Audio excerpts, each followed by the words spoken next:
বন্ধুরা, আজকের ভিডিওতে আমি আধুনিক বাংলা হোটেল সিরিজটি এক্সপ্লেন করতে যাচ্ছি। সিরিজটির ডিরেক্টর কাজী আসাদ। আইএমডিবিতে যার রেটিং হলো 6.4 আউট অফ 10। ভিডিও শুরু করার আগে আপনাদের সবার কাছে একটি অনুরোধ, ভিডিওটি ভালো লাগলে ভিডিওতে একটি লাইক আর চ্যানেলটিকে অবশ্যই সাবস্ক্রাইব করবেন। তাহলে চলুন শুরু করা যাক। প্রথম এপিসোডের নাম হলো বোয়াল মাছের ঝোল। এপিসোডের শুরুতেই আমরা একজন প্রফেসরকে দেখতে পাই, যিনি বাসে বসে নিজের স্টুডেন্টের গ্রামে যাচ্ছিলেন। বাসে বসেই প্রফেসর একটি কবিতা লিখছিলেন। কবিতা লিখতে লিখতে একটি গাছের নিচে বাসটি থামে আর সেখানেই তিনি নেমে পড়েন। সেখানেই তার সঙ্গে একজন মাঝির দেখা হয়। মাঝিটি তাকে তার নৌকায় করে কাছেরই গ্রামে ছেড়ে দেওয়ার কথা বলে। প্রফেসর মাঝিটিকে বলে তিনি বোয়ালিয়া গ্রামে যাবেন। এরপর নৌকায় ওঠার পর দুইজন মিলে গল্প করতে থাকে। প্রফেসর বলতে থাকেন তিনি ঢাকা বিশ্ববিদ্যালয়ের রিটায়ার্ড প্রফেসর। ওনার একটি মেয়ে আছে যে বিদেশে থাকে, আর 2 বছর আগে তার স্ত্রী মারা গেছে। প্রফেসরের হবি হলো অবসর সময়ে বাংলাদেশের বিভিন্ন স্থানে ঘুরে বেড়ানো। এভাবেই ঘুরতে ঘুরতে তিনি তার একজন ছাত্রের গ্রামে বোয়ালিয়ায় চলে আসেন। সেখানে এসে তার ইচ্ছে হয়েছে ছাত্রের মায়ের হাতের বোয়াল মাছের ঝোল খাওয়ার। মাঝির সঙ্গে কথা বলতে বলতেই প্রফেসরের ছাত্র আজিজ ফোন করে প্রফেসরকে। কথা বলতে বলতে প্রফেসর রাত্রে থাকার কথা বলে। আজিজ তখন বলে আপনি চলে আসুন, কোনো চিন্তা করবেন না। প্রফেসরের আজিজ যখন ফোনে কথা বলতে থাকে, মাঝি তখন কিছু একটা বলার চেষ্টা করতে থাকে প্রফেসরকে, কিন্তু আমতা আমতা করতে থাকে, বলবে কিনা সেটাই ভাবতে থাকে। মাঝি বলতে চাইছিল বোয়ালিয়া গ্রাম থেকে তার একা একা আসতে খুব ভয় লাগে। সেখানে সুপার ন্যাচারাল কিছু বিষয় আছে, কিন্তু প্রফেসর শহরে থাকা লোক, সে হয়তো মাঝির কথা বিশ্বাস করবে না। এই ভেবে মাঝি আর কিছু বলে না।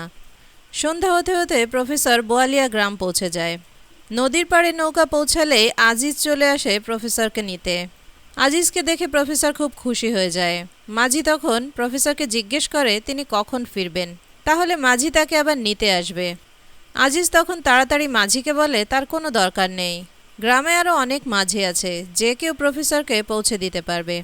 এরপরই আজিজ আর প্রফেসর ঘরের দিকে যেতে শুরু করে। বাড়ি যেতে যেতে দুইজন অনেক গল্প করতে থাকে। প্রফেসর আজিজকে ধন্যবাদ দিতে থাকে এত সুন্দর একটা গ্রাম দেখার সুযোগ করে দেওয়ার জন্য। সাথে তিনি আজিজের মায়ের হাতের বোয়াল মাছের ঝোলও খেতে চান। আজিজ এই কথা শুনে একটু ভয় পেয়ে যায়, কারণ সে বাজার থেকে মাছ আনতেই ভুলে গেছে। প্রফেসর তখন হেসে দিয়ে বলে আজকে ভুলে গেছো তো কি হয়েছে, আমি আজই তো ফিরে যাচ্ছি না, আর কোনো একদিন খাইয়ে দিও। আজিজের খুব খারাপ লাগতে থাকে মাছ আনতে ভুলে গেছে এটা ভেবেই। সে তখন গাড়োয়ানকে বলে বাজার থেকে একটা মাছ এনে তার বাড়িতে দিতে। এরপর প্রফেসর আজিজকে সিগারেট অফার করে, কিন্তু আজিজ সিগারেট খেতে লজ্জাবোধ করছিল প্রফেসরের সামনে। অনেকবার রিকোয়েস্ট করার পর সে একটা নেয়। এরপর দুজন কথা বলতে বলতে বাড়ি পৌঁছে যায়। এরপর দেখা যায় রাতে দুজন মিলে খেতে বসেছে। আজিজের মা বোয়াল মাছের ঝোল রান্না করেছে। প্রফেসর সেটা খেতে খেতে খুব খুশি হয়ে কথা বলতে থাকে। আজিজের মাকে অনেক প্রশংসা করতে থাকে, কিন্তু আজিজের মা সেটা শুনেও ঘরের ভেতর চলে যায়। আজিজ প্রফেসরের থাকার জন্য পাশেই একটা বাংলোতে ব্যবস্থা করেছে। সে গরুর গাড়িতে তাকে তুলে দেয় সেখানে যাওয়ার জন্য। প্রফেসর গাড়িতে উঠে যখন যেতে থাকে, আজিজ তখন বলে মধ্যরাতে দেখা হচ্ছে। আজিজ আর প্রফেসরের প্ল্যান হলো মধ্যরাতে তারা একটা পুকুরে গিয়ে মাছ ধরবে। যেহেতু সেদিন পূর্ণিমা রাত ছিল, তাই মাছ ধরতে খুবই মজা হবে। এরপর রাতের বেলা যখন দেখা যায় আজিজ আর প্রফেসর দুজনে মিলে মাছ ধরতে গেছে পুকুর পাড়ে, প্রফেসর তখন আজিজকে বলতে থাকে তোমার মা হয়তো আমাকে চিনতে পারেনি, এই জন্য হয়তো তখন আমার কথার উত্তর দেয়নি। আজিজ তখন প্রফেসরকে বলে 3 মাস আগে তার মায়ের হার্ট অ্যাটাক হয়েছিল, তারপর থেকেই সে এরকম ব্যবহার করে, এই জন্যই তার মানসিক অবস্থা খুব একটা ভালো নয়। এরপর আজিজ গল্প করতে শুরু করে। প্রফেসরও মন দিয়ে আজিজের কাহিনী শুনতে থাকে। আজিজ বলে তার ঘরের পাশে আকলিমা নামের একটি মেয়ে থাকতো, যাকে আজিজ পড়াতে যেত। একদিন আকলিমার বাবা মা তার বিয়ে ঠিক করে, কিন্তু আকলিমা অন্য কাউকে পছন্দ করত। আকলিমার বাবা মা যখন আকলিমার পছন্দের ছেলের সঙ্গে তাকে বিয়ে দিতে চায় না, আকলিমা তখন আত্মহত্যা করে। আকলিমার মৃত্যুর পরে আজিজও আকলিমার জানাজায় গিয়েছিল, কিন্তু 3 দিন পর গ্রামের লোক দেখতে পায় আকলিমা একটি সাদা শাড়ি পরে গাছের ডালের ওপর বসে আছে। প্রফেসর তখন বলে ওঠে হ্যাঁ, এরপর তো তুমি বলবে আকলিমার আত্মা এখানে আটকে গেছে, তাই কোনো মানুষ এখন ওই গাছের নিচের থেকে যায় না। এটা তো সব ঘটনার মধ্যেই থাকে, এর মধ্যে নতুনত্বের কি আছে? আজিজ তখন হেসে দিয়ে বলে, এমন ঘটনা নয় স্যার, আপনি আগের ঘটনাটা শুনুন। আমার কাহিনীটা আলাদা। আকলিমাকে গাছে বসা দেখে একজন মৌলভী সাহেবও তাকে দেখতে আসে। মৌলভী সাহেব অনেক রকম দোয়া দুরুদ পড়ে তার দিকে ফু দিতে থাকে।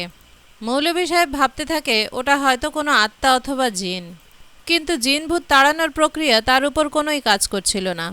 আকলিমা গাছের ডালে বসেই ছিল, আর কিছুক্ষণ পর খাওয়ার জন্য মিষ্টি চাইতে থাকে সবার কাছে। আপনারা তো সবাই জানেন জিনদের মিষ্টি খুব পছন্দ, তাই গ্রামের সবাই ভাবতে থাকে মিষ্টি খাওয়ালেই হয়তো আকলিমা ওখান থেকে চলে যাবে, কিন্তু এরকমটি হয়নি। এরপর আকলিমা গাছ থেকে নেমে আসে আর নিজের বাড়ির বারান্দায় গিয়ে শুয়ে পড়ে। এরপর যখন সে ঘুম থেকে ওঠে তখন সে একেবারেই নর্মাল ব্যবহার করতে থাকে, তবে সে কারোর সঙ্গে কথা বলে না। আজিজের কাছে এইসব ঘটনা শুনে প্রফেসর বলতে থাকে, এরকমটা তো হতে পারে না, মরা মানুষ কখনো ফেরত আসতে পারে না, তাই আমি এই ঘটনাটা বিশ্বাস করতে পারছি না। আজিজ তখন হাসতে হাসতে বলতে থাকে, এটা একেবারেই সত্যি ঘটনা। গত 6 মাসে 13 জন মৃত ব্যক্তি কবর থেকে উঠে এসেছে, আর আজ যে গরুর গাড়িতে করে আমরা এসেছি সেই গরুর গাড়ির ড্রাইভার রসুলও একজন মৃত ব্যক্তি। তার প্রমাণ হিসেবে আজিজ বলতে থাকে, পুরো রাস্তায় রসুল কিন্তু কখনো কথা বলেনি। প্রফেসর তখন অবাক হয়ে আজিজকে বলতে থাকে, এইসব ঘটনা তুমি সাংবাদিকদের কেন বলনি? আজিজ তখন প্রফেসরকে বলে, এই ঘটনা আমি বাইরের দুনিয়ার কাউকেই বলবো না, তাহলে হয়তো এই অলৌকিক ঘটনাগুলো আর ঘটবে না। এটা তো অনেক ভালো কথা যে মৃত ব্যক্তিরা গ্রামে আবার ফিরে আসছে, তাই কেউ মরে গেলে গ্রামের মানুষ আর কষ্ট পাচ্ছে না। প্রফেসর তখন আজিজকে বলে, গ্রামে একটা রিসার্চ করানো দরকার, তুমি যদি কাউকে না ডাকো তাহলে আমি ইউনিভার্সিটির লোকজনকে ডেকে এখানে রিসার্চ করাবো। প্রফেসর যেই এই কথা বলে, আজিজ তখন প্রফেসরকে বলে, আমি এসব আপনাকে করতে দেব না, আমি এই গ্রামের ছেলে, এই গ্রামের সব কিছু ঠিক রাখার দায়িত্ব আমার। প্রফেসরের তখন মনে পড়ে প্রথম থেকেই আজিজের কথাবার্তা অনেকটাই রহস্যজনক। সে মাঝিকে বলেছিল প্রফেসরের এই গ্রাম থেকে যাওয়ার প্রয়োজনই পড়বে না, আবার আজ রাতের বেলায় সে বোয়াল মাছের ঝোলও খাইয়ে দিয়েছে প্রফেসরকে, যেন প্রফেসরের শেষ ইচ্ছা অপূর্ণ না থাকে। প্রফেসর এসব ভাবতে ভাবতে বেশ ঘাবড়ে যায় আর আজিজের হাত থেকে পালানোর চেষ্টা করতে থাকে। প্রফেসর যেই ওখান থেকে দৌড়ে পালানোর চেষ্টা করে তখনই আজিজ তার মাছ ধরা বড়শিটা দিয়ে প্রফেসরের গলায় আটকে দেয়। বড়শি আটকে গেলে প্রফেসর নিজের গলাটা দুহাত দিয়ে চেপে ধরে দাঁড়িয়ে থাকে। আজিজ তখন হাসতে হাসতে বলে, প্রফেসরকে দাওয়াত খাওয়ানোর জন্য সে এখানে ডাকেনি, প্রফেসরই আজকে তাদের সবার শিকার। এরপরই একে একে সব মৃত লোক সামনে এসে দাঁড়াতে থাকে। এরপর আজিজ বলতে থাকে, প্রত্যেক পূর্ণিমার রাতে মৃত লোকদের একটা খাবার দরকার হয়, তাই আজ পূর্ণিমার রাতে প্রফেসর তাদের খাবার। ওই সব মৃত লোকের মধ্যে আজিজের মাও ছিল। আজিজ হাসতে হাসতে প্রফেসরকে বলতে থাকে, তার মা হার্ট অ্যাটাক থেকে সেদিন বাঁচতে পারেনি, 3 মাস আগেই সে মরে গেছে, তবুও সে নর্মাল মানুষের মতোই চলাফেরা করছে। আজিজ যখন এসব কথা বলতে থাকে প্রফেসর ভীষণ ঘাবড়ে যায় আর ভয় পেয়ে বড়শি লাগানো অবস্থায় গলায় হাত দিয়ে চেপে ধরে পুকুরের দিকে ছুটতে থাকে। সমস্ত মৃত ব্যক্তিরা প্রফেসরকে ধরার জন্য তার পেছন পেছন যায়। আজিজ দাঁড়িয়ে এসব দেখতে থাকে আর হাসতে হাসতে কাঁদতে থাকে। কাজটা করে আজিজ খুশি হতে না পারলেও গ্রামের এই রহস্যটাকে সে কোনোভাবে গ্রামের বাইরে যেতে দেবে না। এখানেই শেষ হয় প্রথম এপিসোড। বন্ধুরা কমেন্ট করে অবশ্যই জানিয়ে দেবেন কেমন লাগলো প্রথম এপিসোডের ঘটনাটি। পরবর্তী এপিসোড সম্পর্কে জানতে হলে অবশ্যই চ্যানেলটি সাবস্ক্রাইব করে সাথেই থাকুন।